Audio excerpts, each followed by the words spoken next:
Hey, what's going on YouTube? Welcome to my channel. So today I'm going to give you a tour of a project that I just completed. So when I bought this shop, it had a broken 4-post lift, and I finally got the time to pull it out and build a small paint booth, a 9 by 9 by 19 semi downdraft booth. Not designed to do full paints on larger cars, but to do more of a collision roll. Fenders, bumpers, hoods, smaller cars, nothing too large before you guys beat me up about it being too small. It is big enough to do smaller cars or normal cars, maybe not trucks, but this was done on a budget, and this is some options for you guys, for you DIYers that plan on doing a couple jobs but don't want to pay too much and don't want to rent out a booth. So I'll give you guys a tour and kind of a rundown of what I used to make it. All right guys, so here is the front of my booth. This is a pretty simple construction. These doors are 4 foot each by 8 foot tall, and the overall opening is 106 inches. So it's big enough to get most vehicles in, and it was fairly easy to do. I just basically used a couple of 2x4s, kind of framed up, made a frame, supported it on the ends, did a cross beam, and just used one sheet per door of 4x8.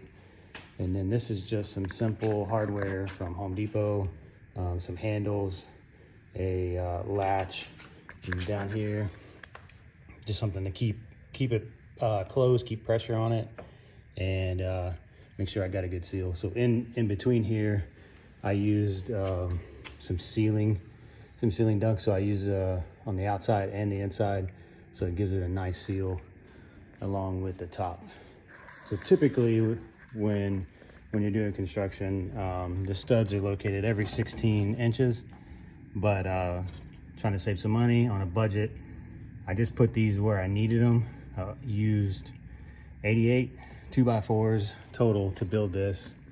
That's including the floor and everything, and 21 sheets of this 5mm underlay, and three sheets of plywood floor to floor. So I'll give you guys a tour of the inside. All right, so this is the inside.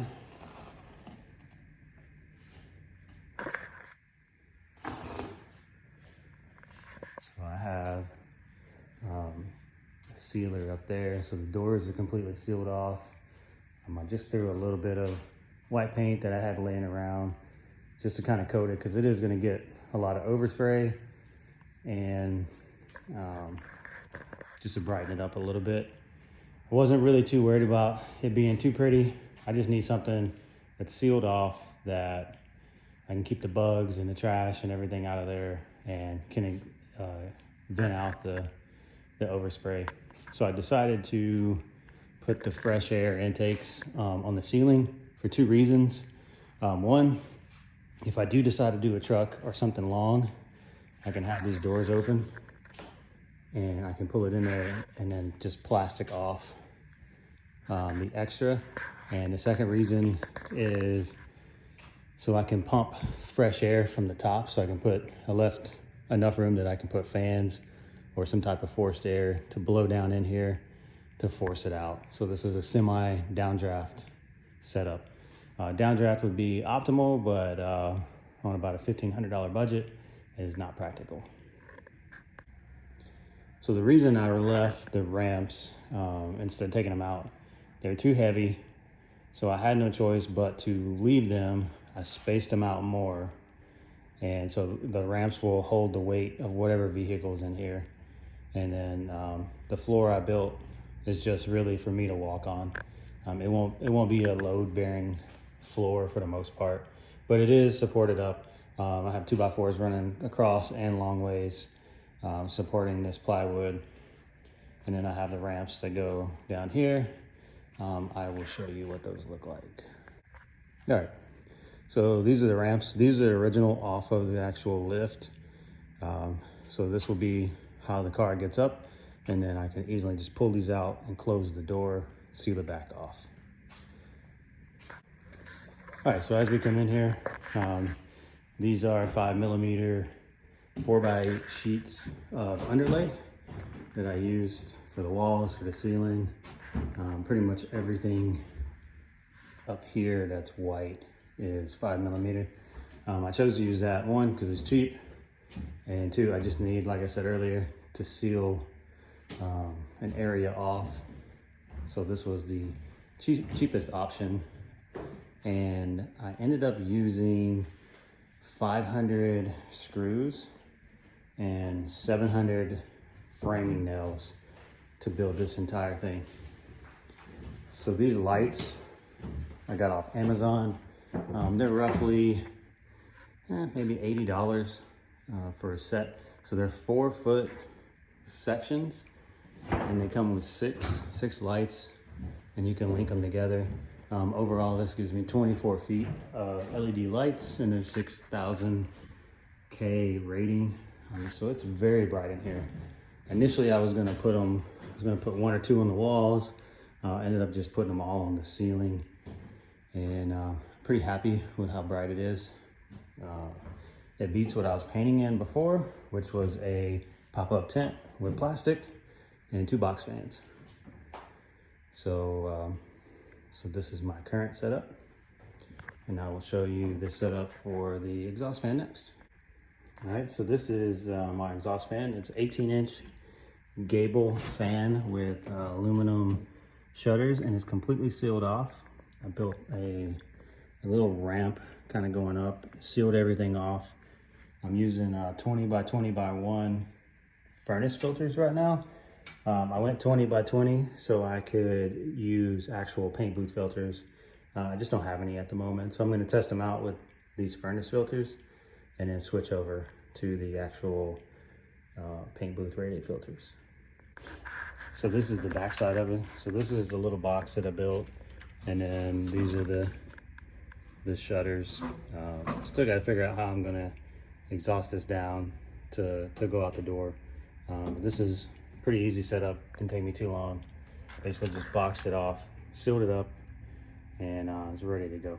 All right, y'all, so this is what it's like when it's running. I got my exhaust fan going, the doors are all shut. You'll see the light coming through, so you can feel the air. It's pulling down, and it's being sucked this way, which gives it the semi-downdraft flow. I will probably put some type of box fan or something just to kind of push the air more so I can get it out. It's not too loud in here. Has a pretty good feel as far as the air going down. And yeah, this is pretty much it. This is all just kills paint, so kind of protect it a little bit. Probably gonna get a lot of overspray on it, and then I'll paper up the floor before I do my first job. And then this door, it looks a little weird because it's brown. This was off of a restoration project that I did in my house, so it was an old stained door. I was gonna throw it out, and I realized I was like, hey, I could use that. So when I was building this wall, I just framed it up, shot it in, and made sure that I sealed it all up. All nice and tight in here, no air is coming out. My setup when I plan to paint is to try to do whatever I'm painting as close to the filter as I can. And that way, when I open the door, anything that gets sucked in, it goes to the filter. That way I was originally gonna put the filters back, or the door back here, and I was like, well, if I come in back here, whatever it sucks in when I come in and out will go into the paint. So I tried to put the door as close to the filter as I possibly could. So yeah, this is my setup, and hang on, I'll do some measurements. All right, guys, from inside wall to wall, it's 105, which is 3 inches short of 9 foot all the way across. That's more than enough to pull in most normal size cars, and I have about a foot to foot and a half at least on the side that you're working on. At least that's what I was planning on doing anyway. And then for the space in between the ramps, went with 45.5 inches, which is average for most wheelbases. So regardless, all the weight will be on the ramp once I pull a car in here. All right guys, so overall, I'm pretty pleased with it. Not too bad for only spending $1,225 at Home Depot, and then about another $200 on Amazon, which brings me to about $1,500 total for a paint booth that should pay for itself after 2 or 3 jobs at a minimum. Yeah, so just some options for you DIY guys. You can build this, you can build it bigger, you can build it smaller. I just chose to build it to the needs that I needed. Feel free to give me your thoughts. Please like, subscribe, and look forward to hearing from you. Thanks, guys.